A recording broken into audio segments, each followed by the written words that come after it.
So my name is George Ng, and I'm the Chief Technology Officer at GGWP. The topic is applying methods from other domains to identify gamer behaviors. So while I've been a gamer, I'm relatively new to any professional application to gaming. I've been a data scientist in a wide variety of domains, including defense and intelligence, financial services, and healthcare, and professional sports. I've also taught game theory at UC Irvine and American University and machine learning at UC Berkeley. A bit more about GGWP. GGWP aims to help reduce toxic and disruptive behaviors in games. More specifically, we use machine learning to identify gamer behaviors. I can share some examples of the type of work throughout our presentation.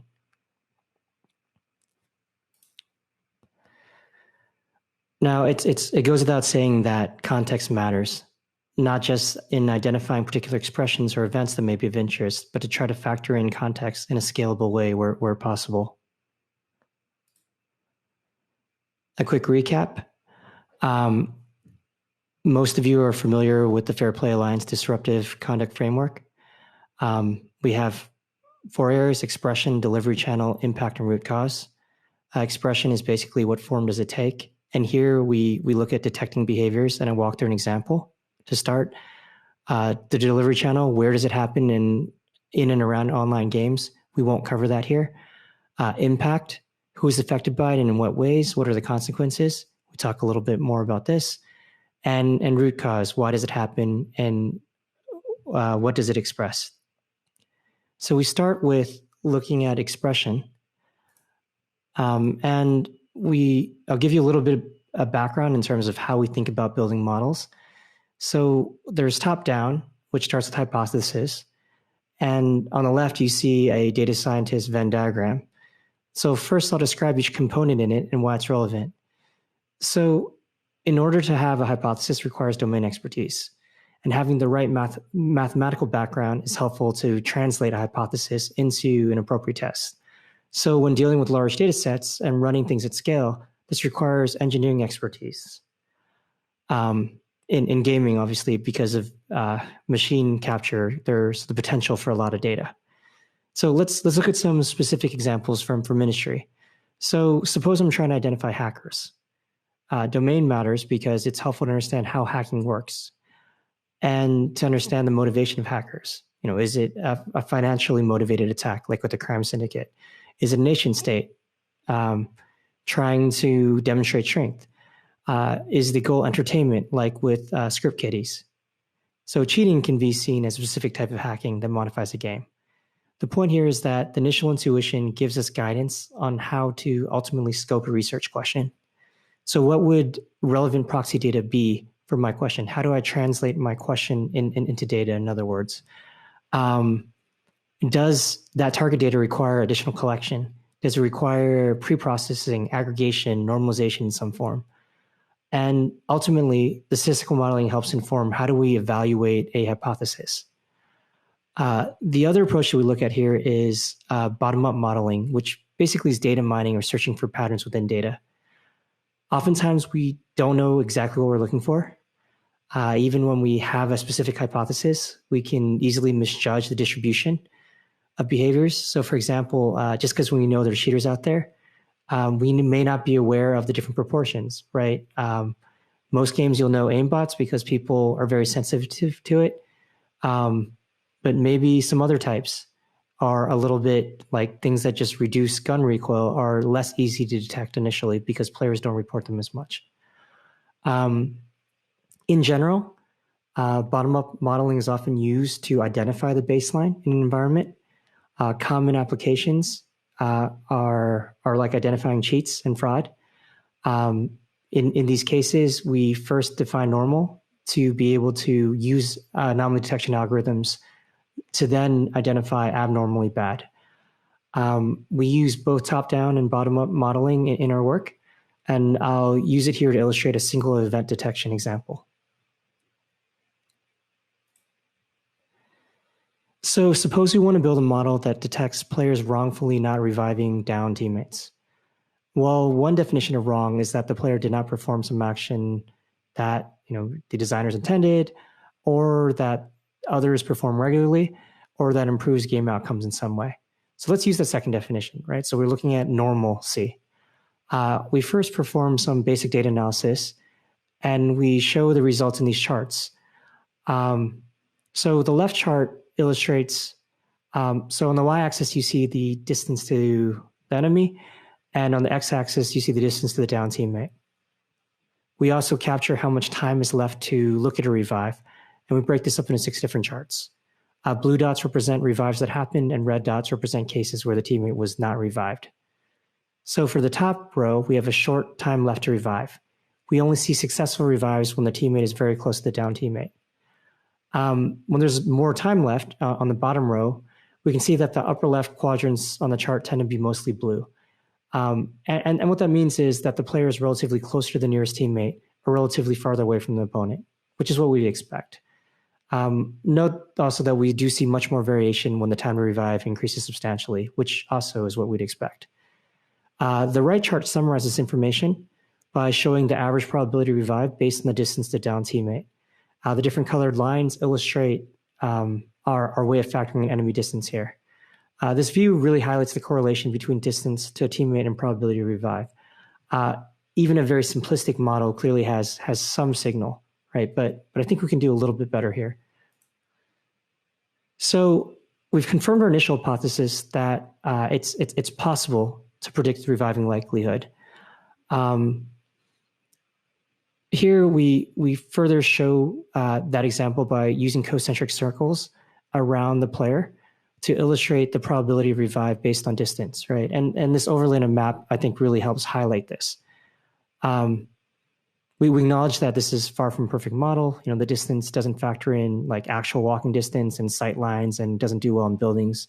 But again, even this baseline model does reasonably well. We can also look at other potential characteristics that might be relevant. So if we look on the right, we see things like health of player and down teammate, the number of previous revives and time available, which is related to the number of previous times revived, and other teammate position, right? It makes sense that, you know, unless someone's covering an angle or taking fire, that the closest teammate would be more likely to make the revive. And finally, since it's a battle royale, we factor in circle position as well. In other words, if a team is far from the ring, it's more likely to not make sense to revive in that situation. We build a richer model by using these attributes, and we use an ensemble tree that captures these elements to determine the probability of a revive. We then take the residuals from this model to identify likely cases when teammates should have revived but did not. Or in other words, when the model predicts a high probability of revive and the player did not revive, then we'll actually detect these incidents.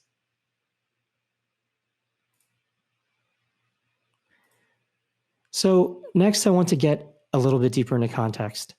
So when we look at root causes, we also want to understand other relevant factors that could be tied to the event, such as the type of player or the personas, expectations based on game experience. Now showing an example with skill level, initiation and triggering. So within the scope of a match, or potentially across multiple matches, if there's history between players, like who started it, did someone get provoked?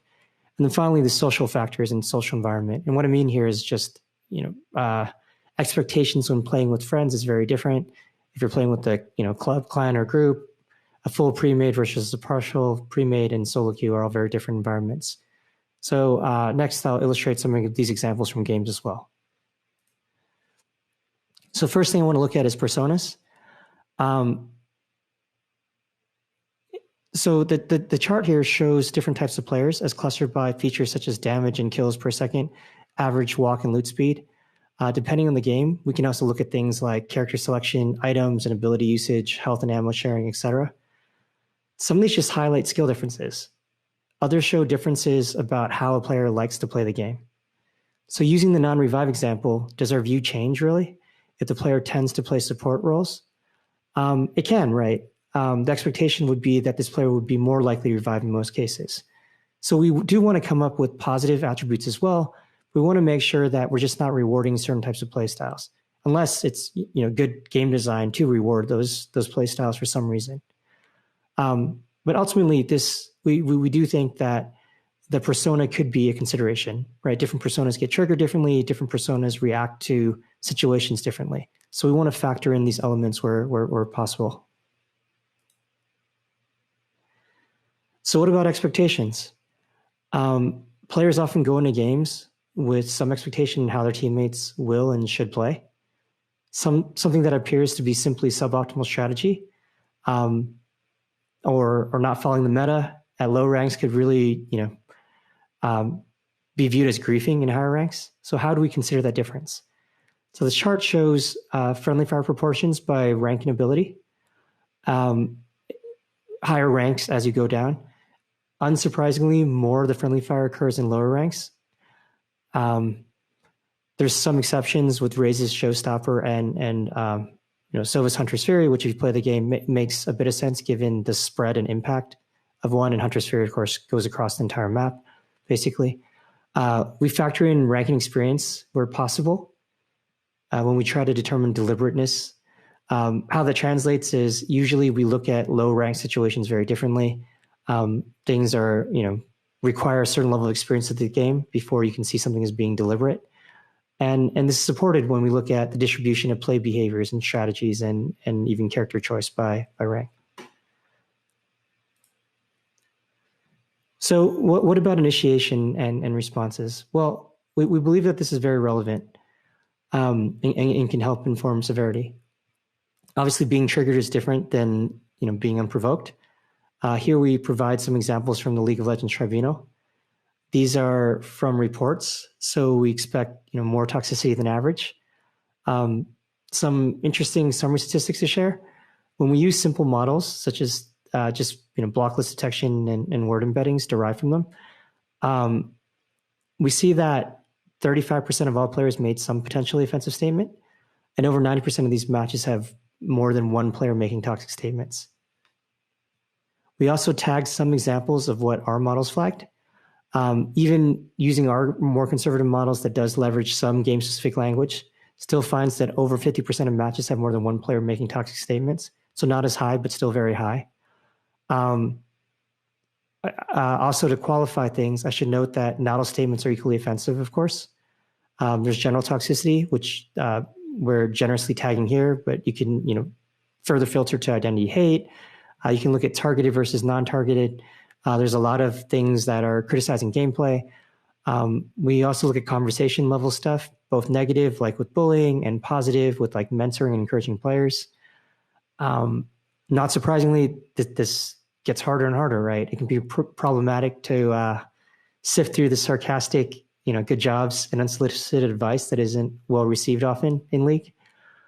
Going back to the main theme here, we note that nearly 20% of these cases had a player other than the offender appear to start things. We try to consider the context like this when evaluating severity of these different events. So related to different triggers, there's environmental ones as well. Think about the term rage quitting, for example. Players are often triggered by losing, especially in these competitive PvP games. The table shows Valorant friendly fire by score difference. It's clear that when players become less concerned with avoiding friendly fire once the score difference is large. In particular, when a team is losing by a lot, we see evidence of higher friendly fire rates. In our case, while we see this as like regular behavior, we don't adjust the severity for the different cases. We decide not to lower it or increase it. Indirectly, we do factor this in win probability models, which I'll describe later. We do try to capture still because it can still be relevant information to help inform game design. For example, should a game consider allowing surrender even earlier in lopsided contests? So another contextual factor is social ones, right? We rarely consider events where an offender and victim are part of the same full stack pre-made. We also factor in requeuing and adding to a friends list where possible. Essentially, the standards for behavior change when you're playing with close contacts. There's enough of a relationship where the parties chose to play with each other. So in the requeuing case, even if it was with solos, the potential victim chose to requeue with the offending player, which provides some evidence that either the event wasn't so severe or the victim felt it was worth being carried, so they were willing to requeue. We evaluate these events differently in particular when we have a group playing with other groups or solos. Sometimes these cases can be even more serious and take on a bullying-like quality, where groups gang up on solos. Going into this anecdotally, we had cases where people told us about the reported player actually being the victim. But even in our own analysis, once you're able to look at report data in conjunction with gameplay data, we've observed some of these cases as well, where the reported player is actually the victim of group harassment. This chart shows that for both ranked and unranked cases, PUBG players that are part of Premade stay way closer together, maybe even too much based on optimal strategy. In casual games in particular, solo players stray more than 100% further from their teammates on average.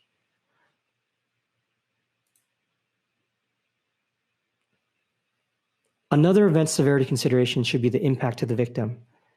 There are special cases, maybe you put cheating there, certainly you put things like predatory behavior there that are beyond the scope of games. But for competitive games, a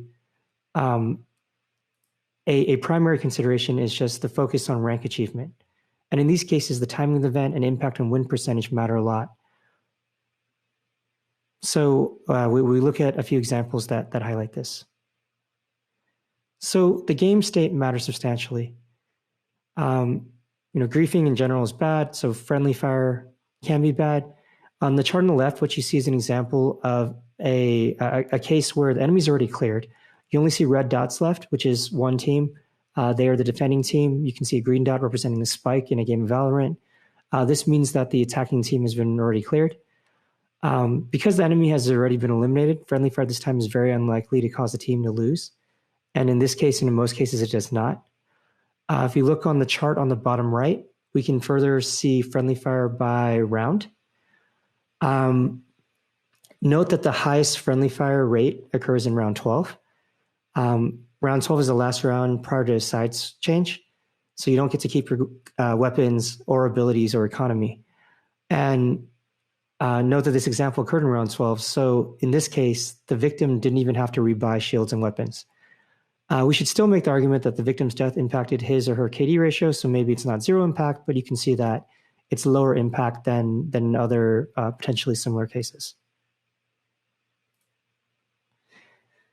So because we feel that in competitive games, the change in the victim's win percentage is important, we decided to build a win probability model for these different games.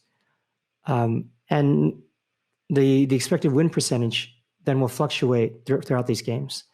If we go back to the previous example again, in that case, there was a greater than 99% chance that that team would win. This doesn't change at all, even with the friendly fire. There's 4 teammates left. You kill one, it's very likely that one of you still manages to defuse. This change is 0 when the kill happens in transition time. Again, it's just more evidence that the enemy cleared case is lower severity. I built similar models to this for the NBA and major league teams to evaluate the value of different plays. For example, in the NBA, I wanted to evaluate the impact of a pass that didn't directly lead to a score, so a swing pass. And here we can compare the expected points for that possession based on spacing and location of the team and opponents and skill sets on that possession after the pass and prior to that pass. And that difference will be the value rewarded or taken away from that player. Right, so games like PUBG are a bit more complicated than a sporting event because there are many teams. So in all these battle royales, the most obvious change or impact is just the number of players and teams remaining. So the chart below shows a team that ultimately wins, and it shows their probability of winning across time throughout the game. So even though the team is skilled, the initial probability is very low due to the sheer number of squads in the game. Notice that each time the team engages and does positively, their probability increases quickly. And if they engage and do poorly, their probability decreases. So until the team is eliminated, their probability should slowly climb over the course of the game, basically because they're surviving and not being eliminated.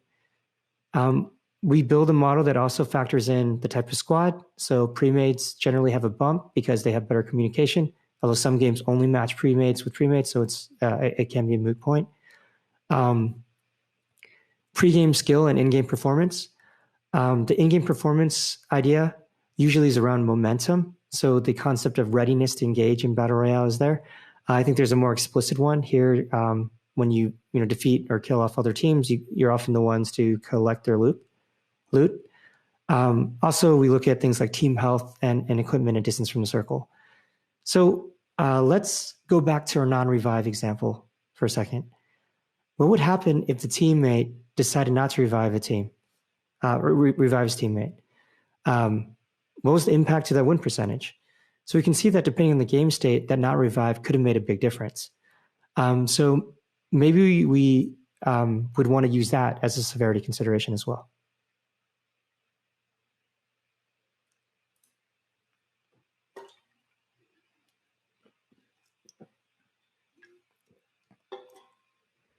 So once we create the models, the more important question is, how do we actually use them? And how do we interpret these outputs?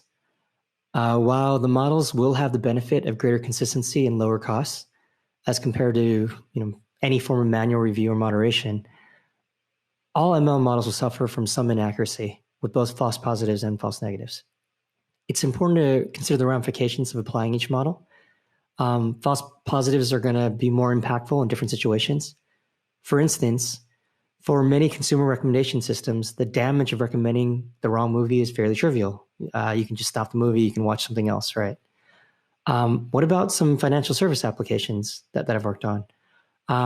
Well, what about credit card holds?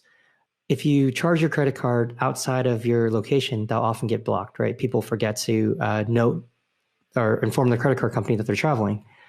But the adverse impact is pretty small. So a false positive just means that someone has to send a text to validate or make a call to validate that they're actually using the card, and then it gets reactivated. What about loans? The amount matters a lot. What if it's something large like a mortgage? What if someone wrongly gets denied a mortgage and then is unable to purchase a house? You can see the ramifications of that on someone's quality of life.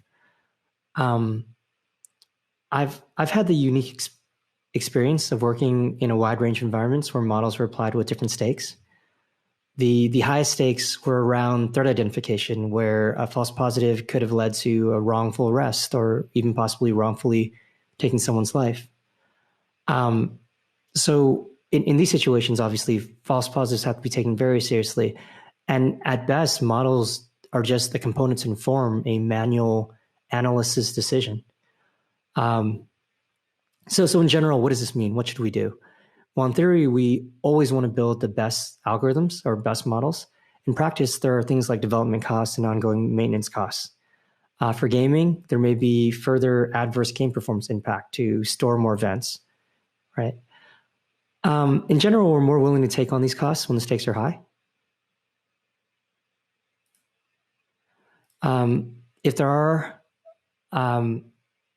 If there's greater value in accuracy, we want to be conservative and minimize these false positives. In these cases, we need to accept that we will have more false negatives because of this trade-off. So how does this apply to gaming specifically? I think we can be greedy when applying warnings or other interventions that have little adverse impact to players. They can even appear to be general warnings, non-targeted warnings. Example, during load times, a reminder to show mission statements and player creeds have been found to be effective. We have to be more careful when applying penalties rather than warnings because of potential false positives. There are many ways to implement this.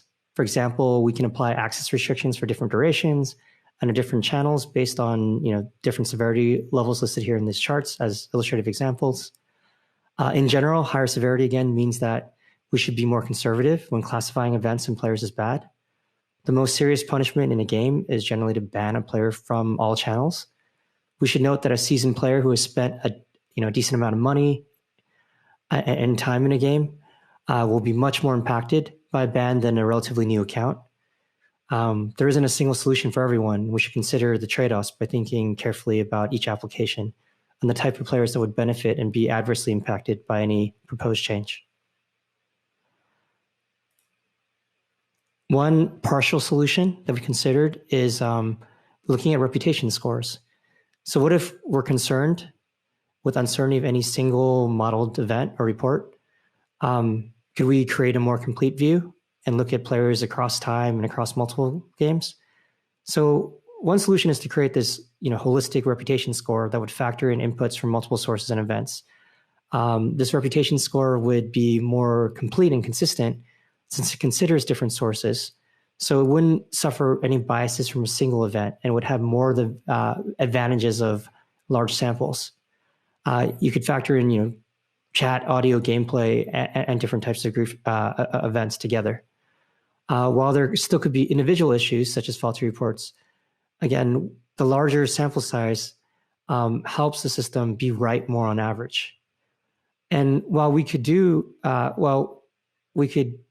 create numerous subscores and components from this, at the top level, I think it's important to have a single number, which makes it easier to interpret and use. This is ideal for factoring different types of events weighed by many different severity levels. And that simplicity matters because it helps people use this in some way, right? There's a reason why things like FICO score, while a lot of modelers believe they can build a better one, are so widely adopted because it's simple and interpretable. This isn't, a solo approach. It's a complementary piece and should be used with other tools such as stronger penalties that should be enforced on more extreme behaviors. But this gives a pretty good overall view of a player that can be used in things like matchmaking and aggregate, can be used to provide a view of the overall game health. So speaking of overall game health, here we look at a sample of more than 40 games that have been released for more than 2 years. So we can evaluate retention in a more apples to apples type way. Here we're trying to evaluate the impact of toxicity in general. There's a lot of studies that try to look at this, but it's impossible to find a definitive one. So we're continuously trying to refine ours. We use Reddit because, while we have some game data, we certainly don't have it for like every game. And for the study, we use some custom detection algorithms on subreddit posts and comments, and we use this as a proxy for toxicity. And then we group games into 3 different buckets of toxicity to examine the player retention impact for each group over different 1-year periods.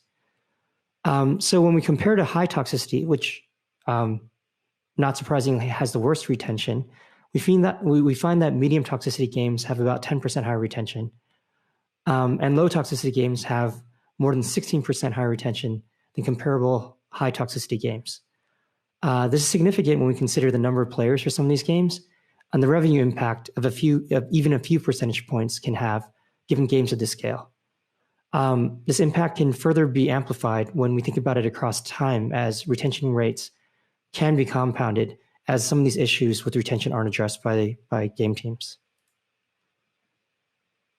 And finally, just to recap, given the proliferation and richness of data available in games and the vast number of reports that the popular games need to deal with, it makes sense to automate event detection. Teams should also account for contextual factors where possible, and we showed some illustrative examples of things that we look for. And obviously, we're just getting started as well. We recognize that there's a lot more that we can do here. And finally, companies should consider the potential penalties and tie them to the models that they are using.